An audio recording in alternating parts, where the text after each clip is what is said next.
I'm Ahava Leaptag. Welcome to What Did You Learn? I am very excited to have here with me my colleague Lauren Smith. Lauren and I just finished a big project together at, and it's a long name, so I have to look at my notes, UT Health San Antonio MD Anderson Cancer Center. Lauren is the manager of marketing communications. Lauren, welcome so much. Thank you so much for joining us. Thank you. I'm happy to be here. Yeah, it's really great to have you. So it's been 700 days plus another 1,000 since quarantine started. Did you bake anything or learn to bake anything? No, I'm not a baker. No, I just picked up extra outdoor activities. Oh, like what? So I got into road biking, actually. Oh, that's so fun. Yeah, so normally I'm a runner. Yeah, oh, you're a runner? Yeah, normally I'm a runner, and I decided that I wanted to do biking, so now I'm trying that. That's awesome. Did you have to buy like a new bike? Did you have one? I did have to buy a new one, but I bought a new to me one. Okay, gotcha. Yeah. Gotcha. That was smart. Did you learn any TIK-TOKs? No, I started watching TikTok, which I never did, but I did actually. I'm not a video maker.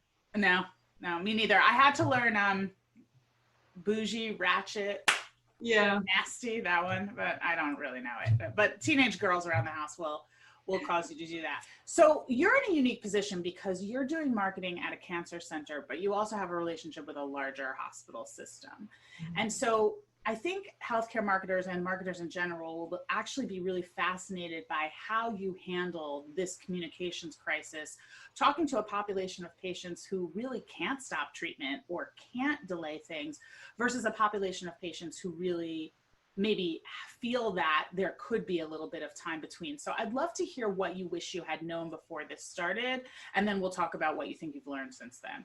Okay. So I wish I would have known how fast this is going to escalate. I also, I was just on a plane a couple of days before I went remote. And so going from thinking everything was fine to we're going home was a lot to take in.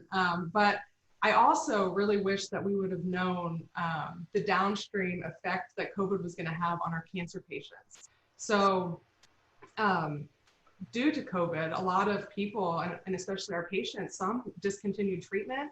They thought that they couldn't continue their treatments. They didn't get their cancer screenings. They weren't seeing the doctor because out of fear of catching COVID. And unfortunately, we're seeing across our practice, and I think across the nation really, this lag of actually diagnosing cancer patients with cancer because they weren't getting their tests and they were not getting the treatments that they know. I mean, I have a friend, my husband has a friend whose father died. And he had a really aggressive cancer, and they knew he was probably going to pass away in the next 6 months. But the fact that he couldn't get his treatments, COVID accelerated what happened to him. I mean, he probably would have lived a little bit longer, but he didn't make it because of that. Yeah. And we're, we never stopped. So our patients, we communicated with them right off the bat. We're continuing our treatments. We're not stopping. We've put in safety protocols in place to keep you safe. We implemented a drive-through parking lot for radiation oncology patients so that when they arrive for their appointment, they texted, "I'm here," and then they waited in their car until they were able to come up for their treatment. So we were really trying to be innovative in how we take care of our patients and make sure that they're safe. But what was that like to handle all that in-stream of information and then having to output it, literally working from your beautiful home, but working from, how do you do that? So at first it was like a fire hose, like we were drinking from a fire hose. It was everything coming out, and we are an organization, we're a large academic health center. And so we have not just my cancer center, but there's also a physician practice, there's academics, there's other schools that are involved. And so it took a lot of coordination across all of us to come together. We developed new websites. Within days, we had new websites. We had new newsletters coming out. We were creating videos. We were creating educational videos. The amount of teamwork it took from our team to put all of this together and to make it easy to understand and easy to digest it was incredible. I mean, honestly, when you look back and you think, wow, we are 6 months into this. And at the time you're like, how are we going to get through it? And we did. I mean, and now just what you hear from leadership about the marketing team and how valuable we really are. I mean, they're really seeing that now, and it's incredible. I mean, I'm excited about it. I mean, I'm not excited about COVID, but I'm excited about what came out of COVID and it really put our team to the test. Yeah. And that's what's great. So that's a good segue into what do you think you've learned? Because you're not the first person who has said to me, I think that now they get what we do. But what else have you learned? Well, I have to take deep breaths.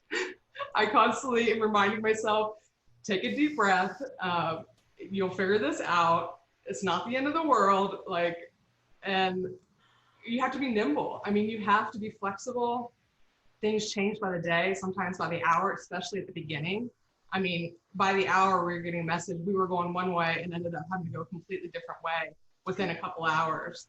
So, I mean, truly, you take it as it comes. And especially, right now, we're in the middle of a huge surge here in Texas, where we just had over 1,000 cases diagnosed yesterday.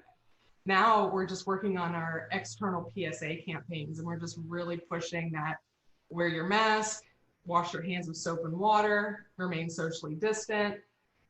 So let me ask you a question, because I think this is an interesting turn. We do all this content, we write all this content, we create these videos, we do all this stuff, and then people don't listen.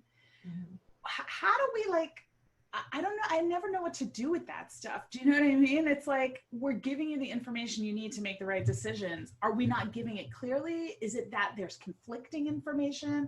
I think this is such a good micro case study on healthcare communications in general. We know that everybody across all healthcare, world, anywhere, that people take information in different ways. And so like you said, we have been implementing many different avenues for people to get information, and it is they're still not listening, and they're not listening. Yeah, but it's their behavior. As a healthcare communicator and a marketer, what's the number one thing you want to hold on to and say, this is something I'm going to keep in my practice, in my toolbox, I'm going to reach in and touch it almost every day? I would say video. The addition of video in our toolbox is extremely helpful. And I think that even just the quick, they're so concise, a quick couple minutes, done on a cell phone, doesn't have to be, full production. Just being able to do those and get the message across quickly, I think is something that I will definitely take forward. I mean, we've been, in a world of writing all the time, and we obviously will continue to write, but I think the addition of having videos to explain it in a faster way will stay with us. I think the videos are really critical for things like that. I think what it also makes you think about is, how are people getting this information? So when you're reading about cancer, that's a very different learning experience than when you're actually trying to get information about how to get in for your COVID appointment. And I think that's really where I hope this opens up our eye to the idea of using different kinds of content because of where they are and what they're looking for. Are they pushing for the information? Are they pulling the information? That kind of thing. Yeah. Another thing that we've done is we've taken on webinars, and we've done 3 now. We have a 4th one coming up. We've been doing one every month. Did you get a pit in your stomach right before? Yeah. So I'm actually just running it on the back end. We have amazing providers, researchers that join us, and they talk about everything from self-care, from whole wellness, from meditation, cancer prevention and screening, the importance of cancer prevention and screening, and then just general questions about COVID. We had some of our infectious disease doctors join us.